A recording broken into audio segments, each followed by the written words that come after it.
Okay, good evening. Welcome to A Foreigner in the Philippines. Well, had another letter from a subscriber who's intending his intention is to I'm not quite sure at what point he is at, but he wrote to me some time ago and was intending to come here to find a partner. He is a divorced man, which is what most of the people that come, most of the men that come here will be under that description, I think. So anyway, he wanted to know what he would face in getting married in the Philippines. So he's going to be a foreigner in the Philippines, and he's going to be trying to negotiate the system. So what I thought I would do is, because it seems to come up periodically and people cannot find in all of our videos, of which I'm not quite sure, it might be up around 12,000 now. So I'll just do another video dealing with the subject of getting married.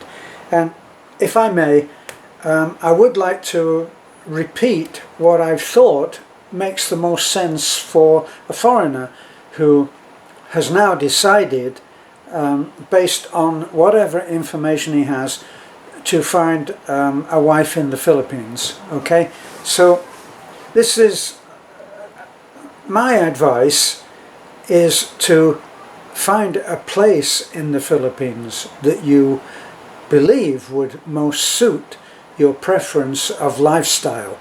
And I think this is based on what I know of the Philippine culture. Philippine culture, I think most people would accept as true that it is very much family based. Now, whether everybody has a perfect family or not is not really under discussion, because they have some of the worst family conditions that you could ever hope.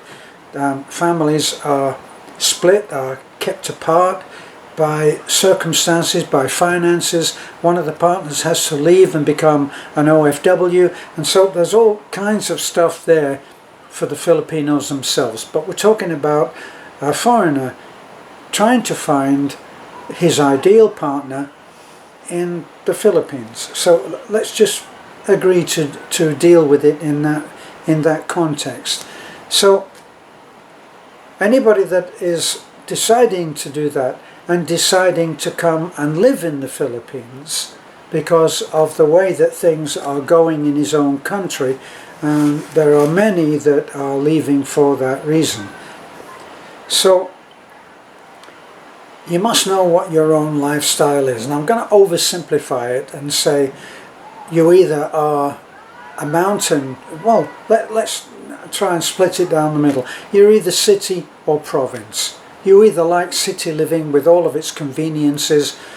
For instance, if you went to Dumaguete, they're used to foreigners there, and their infrastructure within Dumaguete has evolved so that it will serve foreigner attitudes and needs. So Dumaguete is rated as being a very popular place in which for a foreigner to retire. But of course that's based on the fact that, or on the condition that he wants to live more or less in a city or an organized way of living that suits the Westerner. So we'll leave that one there and say either city or province. And if you go to the province, you have to deal with all of the bad side, which is listening a lot of the time to, whenever you really want something, the phrase "out of stock" is something that you will become very familiar with. Now, if you can deal with that and it's no big deal, well, you just go on. Personally, my preference is to be in the province, because I lived my whole life in big cities because I was a musician, and you go where the work is. So I lived in London, which is a highly populated city. At one time 11 million people lived in London and the close surrounding area, so a lot of people. So once you've decided whether you want to live in the city or the province, then your next question is, do you want to live inland, or in our case in the mountains? Do you want to live there, or do you want to live next to the beach? Loosely speaking, okay, you don't have to be right up in the mountains, you don't have to be totally isolated, and you don't have to be able to put your foot out and have white sand between your toes, okay? Loosely speaking, which kind of lifestyle do you really want? Because if you're planning on going somewhere where you're thinking of it as paradise, it might as well be the paradise that you would enjoy. Now, once you've decided that kind of decision, then you know what kind of place you should be looking for. So then you go online, and instead of going online in a dating service or finding some other way of connecting with a possible partner, you're going to look at the map and you're going to try to decide what kind of place you would like. You can live in quite, what can we say, quite an isolated kind of living in the Philippines. Now, we know people who don't even have fresh water on the island that they live on. And all of the fresh water has to be shipped in by the pump boats, which is really inconvenient right now because of this quarantine madness. So once you decide what place in the Philippines would politically, financially suit you. If you go and live, you can go and live and have almost anything you want. If you go and live in Dumaguete and live in the centre of town, and I'm sure that you'll pay a lot more for a small apartment there than you would for possibly a mansion if you went to some other part of the Philippines. So all of that, we assume that you are a big boy and you understand the concept of that. Location, location, location, as far as choosing what kind of lifestyle that you have, whether you're going to buy a place. Now, you're not allowed to own land, so that's something that you have to come to terms with as well. So be very careful about how you choose your partner, and we've been into all of that before as well. If you go and you find a woman in the big city who's perhaps had to live by her wits, and may have lived a lifestyle that would not suit you personally, if she were to choose that lifestyle for you both, which can happen. So you need to find, if you're someone who enjoys going to church every Sunday and taking an active role in his church congregation, then you need to find somebody who is also like-minded on that. This is so much just a matter of common sense. Okay, so you have to do that. Now, I don't want to take up the whole video in talking about this, but you need to look at where you would like to live, and then basically where you would like to live with the lifestyle that you would like to have. And once you have that, then my thought was, then you would go online and go to a dating site like the Christian dating site is the one that we've recommended, and that other people have actually found their very happy partners on that site. So we recommend it. Now, once you go on that site, you should be firm in your specifying the area that you want your partner, prospective potential partner, to contact you. So don't even look at the other applicants, because You know, if you're a reasonable looking guy and you've got some kind of a good quality of attitude, good characteristics, you will, safe to say, be inundated with calls. You will get hundreds of people. You know, when I went on, you know, it's not like I'm the find of the century, not now or back then, but I had hundreds of people who were interested, at least in the beginning, with me. Now, this is the time when you must be firm. You must say, like, if you want to go to Dumiketi, if you want to go to Bohol, then you state, only interested in, will only respond to inquiries from people living in Bohol, Dumiketi, Luzon, Pangasinan, wherever it is that you've decided that you want to live. Okay? So this narrows the thing down tremendously, and there's a very good reason for why you do this, and I'll end off on this note. If your prospective partner is to be a happy partner, it would be better in most cases, now generalities don't work 100%, but in most cases she will be happier if she still has ties with her family, because they're family oriented. And you will find, if you learn to accept the Filipino way of life, being family oriented, you will appreciate the extended family that you gain when you come to live in the Philippines. Now, you won't have any trouble finding sad stories, horror stories about how the relatives were terrible, and yeah, and all of that. It's up to you to choose and to talk to and be aware of and open to all information about the family of your prospective partner. Okay, so that's my thought on how you should go about it. But you may have already put an ad into whatever dating site and had your 300 or 400 or 500 or however many responses, and you may already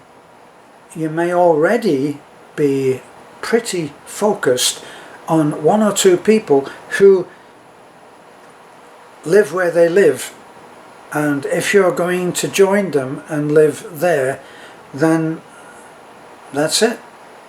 You've lost your choice of deciding where you'd like to live, which is my point. So let's get on to what you need if you come to the Philippines to get married. Right, as soon as you find a partner that you really think that this is it, and that's very possible because the quality of communication that exists now with video calls and all of this is the best it's ever been in terms of finding the right person. It's still down to you, obviously, but this is as good as it gets, because you can see the person, you can have video calls, they can turn the camera on where they live, they can join, you can be joined by their family, she can see your family, and it can all happen so easily. And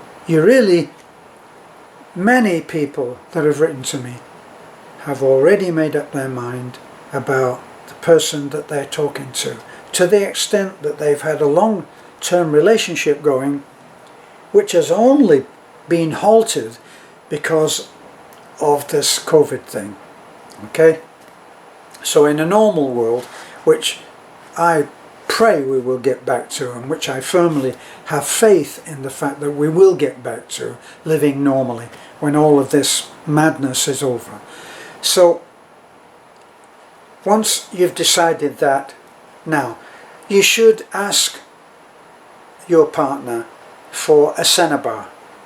And a Senabar is a certificate that's issued by the Philippine government which states and is guaranteed to be true that the woman is not married.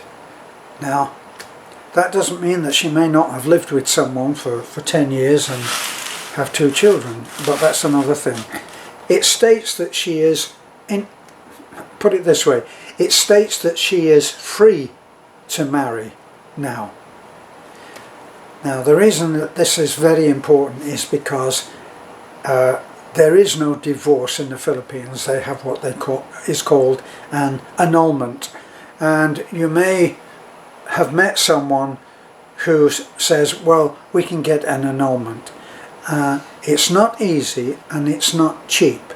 Oh, that's all I'm going to say on that, because I don't have any direct experience with that in the Philippines.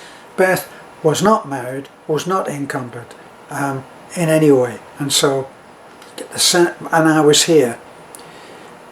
Now, so that's one of the documents that you need. You need a Cenebar, and that should be something that you should ask for as soon as you start to feel that there's something there which may be the basis of your forever after. Okay? The Cenebar. Your partner, once you get here to get married, will need her national ID, and she will need her well, she'll need the Cenebar, she'll need her ID, and she'll need her birth certificate. Now, I got to warn you that if you think you're going to come over for 2 weeks or 3 weeks, I think that would be incredibly optimistic and not realistic. But that's based on my experience, our experience. Because I didn't have certain documents, which I'll go into in a second, I couldn't marry. We couldn't marry. And looking back, I think it was about 3 months before we could get married, because we kept having difficulties. One of the difficulties, they wanted to, I didn't come out here intending to get married. I'd been divorced, and I didn't know that it could ever be as good as it has turned out to be. So I didn't bring those documents with me.